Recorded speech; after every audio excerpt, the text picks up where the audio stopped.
This passage is about neoliberalism, the author's criticism of neoliberalism, especially in the context of India. Okay, let's quickly look at the passage, note down the main points before we look at the questions and answers. After the disintegration of the Soviet Union, some proclaimed that there was no alternative to neoliberalism. Since then, the so-called triumphant march of neoliberal capitalism has seen many hurdles, such as the 2008 financial crisis. The worst victims of this march and its consequent crisis has been the disadvantaged sections. Neoliberalism has been on the rise since the fall of the Soviet Union. But the author says that the so-called triumphant march, that means the author doesn't believe that neoliberalism has really been effective, has seen many problems. There's been the financial crisis and other such crises since neoliberalism started its ascent. And the people who've been worst affected by it have been the disadvantaged sections, the poorer sections. This shows the presence of class conflict in society. Needless to say, the vulnerabilities of the disadvantaged are a creation of capitalism itself. He says the fact that the disadvantaged section is suffering the most shows that the society has a division. There's a class conflict in society. Second point, he says that the vulnerability, the disadvantaged are vulnerable and weak because of the creation of capitalism itself. Capitalism itself is the cause of the weakness and vulnerabilities of the disadvantaged section. The French economist Thomas Piketty exposes the essence of neoliberalism. He says, this is what neoliberalism is all about, which leads to unprecedented inequalities and disparities. So Thomas Piketty, the French economist, has exposed neoliberalism. He says, at its core, neoliberalism is such that it leads to unprecedented, never before seen inequalities and disparities, divisions, differences. In the Indian context, liberalization of the economy was initiated on the premise that the seemingly socialist and centrally planned economy had outlived its utility, and that private ownership and market forces would efficiently replace public sector undertakings and provisions. So he said, in India, when we started liberalization of the economy, it was on the premise that, okay, we started it on the basis of the fact that the seemingly socialist, that means it wasn't exactly totally socialist, and centrally planned economy had outlived its utility. It is not going to benefit us anymore. Therefore, we need to let private forces, market forces, private ownership should replace this centrally planned economy, should replace public sector undertakings and provisions. Such an opening up of the economy was also tried in other parts of the world with only one consequence. So India liberalized its economy. This policy of opening up the economy was also taken up in other parts of the world. And the result was the same. He said, what was that? Unprecedented concentration of wealth in the hand of a few and a marked shift in the actual centers of power. What happened? Did it benefit the society as a whole? No. What happened is there was concentration of wealth in the hands of a few of a nature that we'd never seen before. Unprecedented. There was no precedent or example of this kind of concentration of wealth.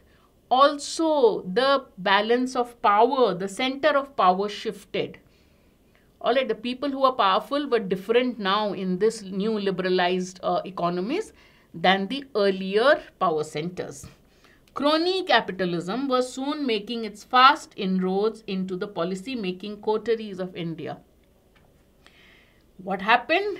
Crony capitalism, he calls it, shows the author's contempt, right? It was making fast inroads. It was getting into the policy-making coteries, the circles. Centers of power are called, a coterie is basically a group with an agenda, a politically strong group. So the policy-making groups in India, those bodies can be called coteries. So it said that the policy-making coteries of India had also got this idea of capitalism. this newfound confidence of the private sector bore fruits. But for whom? Whom did this benefit? He said, definitely not for the masses, as shown in a recent study that named India as the second most unequal society in the world. So in India, what happened? Policy makers, the centers of policy making in India were influenced by capitalism. And as a result, what happened? What happened, according to the author, is it did not benefit the masses because it led to inequalities, and India is the second most unequal society in the world. According to the Credit Suisse Research Institute's Global Wealth Report, 1% of the Indian population owns 51.5% of the wealth in the country, and the top 10% own about 3/4 of the wealth. So basically, wealth is concentrated in the hands of a small percentage of people. On the other hand, the bottom 60%, the majority of the population, owns 4.7% of the total wealth. So you see the inequality. Public education, and now this is as far as concentration of wealth and power are concerned. Next, look at the other consequence of liberalization. Public education and health are the most affected by capitalism. Educational spending by the center has been showing a downward trend. The center has been spending less on education. 6.15 in 2014-15 budget to 3.17 in 17-18 budget. So you see the cut in allocation of funds for education, 6.15 to 3.71. Instead of expanding higher education horizontally to more far-flung areas of the country and vertically to the disadvantaged sections of the society. So instead of education expanding horizontally and vertically, what has happened? Spending, allocation of budget, funds in the budget for education has been cut down. The central government is allowing, instead of expanding higher education both vertically and horizontally, what is the central government doing? It's allowing the Higher Education Financing Agency to allow the private sector to dominate the education sector and make higher education a distant dream for the deprived classes. So what has happened now? Instead of the government expanding education horizontally and vertically, education has also gone into private hands. And because of this, he says, higher education has become a distant dream for the deprived classes. Similarly, in the health sector, the government has chosen private insurance companies and private healthcare lobbies as its partners, effectively taking away the attention from public infrastructure and its upgradation. So it has not upgraded public health infrastructure. It has taken the attention away from public health infrastructure and gone into private partnerships with private agencies and healthcare agencies. In a country like India, which is plagued with social problems such as widespread poverty, a deepening agricultural crisis, a very high unemployment rate, and abysmal health indicators, very low or poor abysmal health indicators, giving away public sector assets to private players and shifting the discourse away from socialism would prove fatal to a vast majority of the population. So look at the author's harsh words. He says, in a country where there is so much poverty, there's so much social problems, you are giving away state assets to private hands.